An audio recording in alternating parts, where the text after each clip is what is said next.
Hare Krishna. So in chapter number 7, the last shloka, shloka number 30, Krishna spoke about himself and he used some technical terms there. He said that I am Adi Bhuta, I am Adi Daiva, I am Adi Yajna, and he used few more words. So after hearing this, Arjuna has a question. Arjuna wants to know what are these terminologies basically, what does it mean? So he starts asking questions. That's how chapter number 8 begins. So chapter number 8 is titled as Attaining the Supreme. And the first two shlokas in chapter number 8 are basically the questions that is posted by Arjuna to Krishna. So in this particular chapter, chapter number 8, which is one of the very, very important chapters for all of us, the sadhakas, many things are discussed. And to highlight, there are three main things which are discussed. So one is Yoga Mishra Bhakti.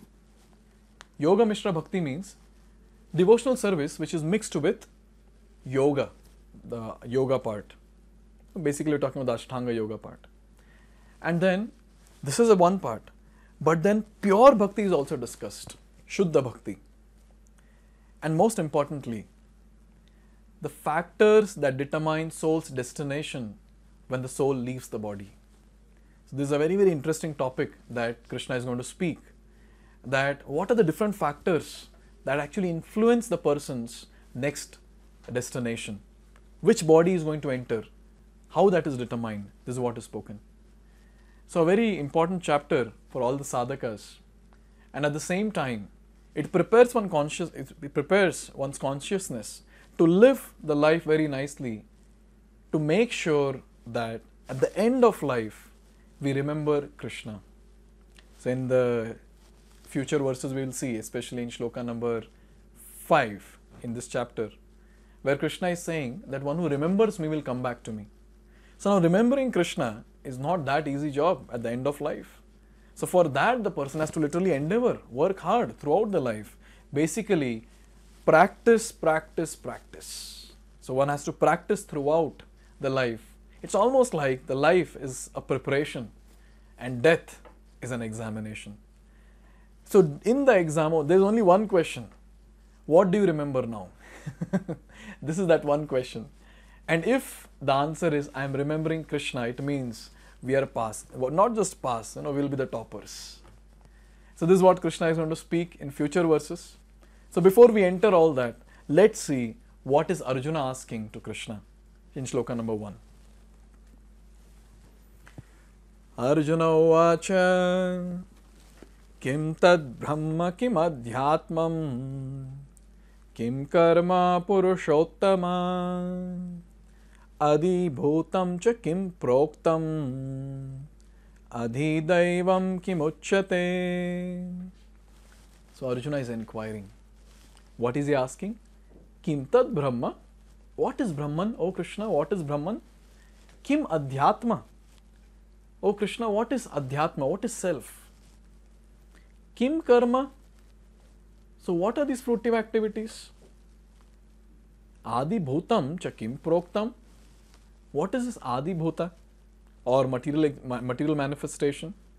Adi daivam kim uchyate? What are the demigods? So these are the different questions that Arjuna is asking to Krishna. Here one word is very important, Purushottama. Arjuna is using the word Purushottama. Purusha Uttama, the supreme person. Now when he is posting all these questions, when he is asking all these questions, Krishna might say that, hey, come on, we both are friends. Now why are you asking me all these questions? But in the question itself, Arjuna is making it clear, I am not asking question to my dear friend Krishna, I am asking question to Purushottama, the supreme person Krishna. And why am I saying this?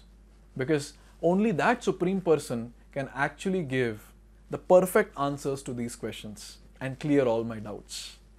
So he is using the word Purushottama here. Here there are some points which we can note. What is Brahman? So this is the first question that he is asking. And then Lord answers this question in future verses, and he also answers or explains about what is karma. So till now what we have seen is karma is just activities. But then there is something more to that. So we'll see in the future verses. What is devotional service and yoga principles? and devotional service in its pure form, that is Yoga Mishra Bhakti and Shuddha Bhakti. Now this word Brahman which is there is described in Srimad Bhagavatam. So in Bhagavatam says there are 3 levels of realization of absolute truth. Brahmeti, Paramatmeti, Bhagwaniti. So Brahman, Paramatma, Bhagwan. So Brahman here actually refers to the absolute truth. And at other places, the living entity, the individual soul is also called Brahman. So we'll see, according to the context, this word Brahman changes its meaning. And Arjuna also inquires about Atma. Now Atma means soul, this is what we know. But then it also refers to the body, it also refers to the soul, it also refers to the mind.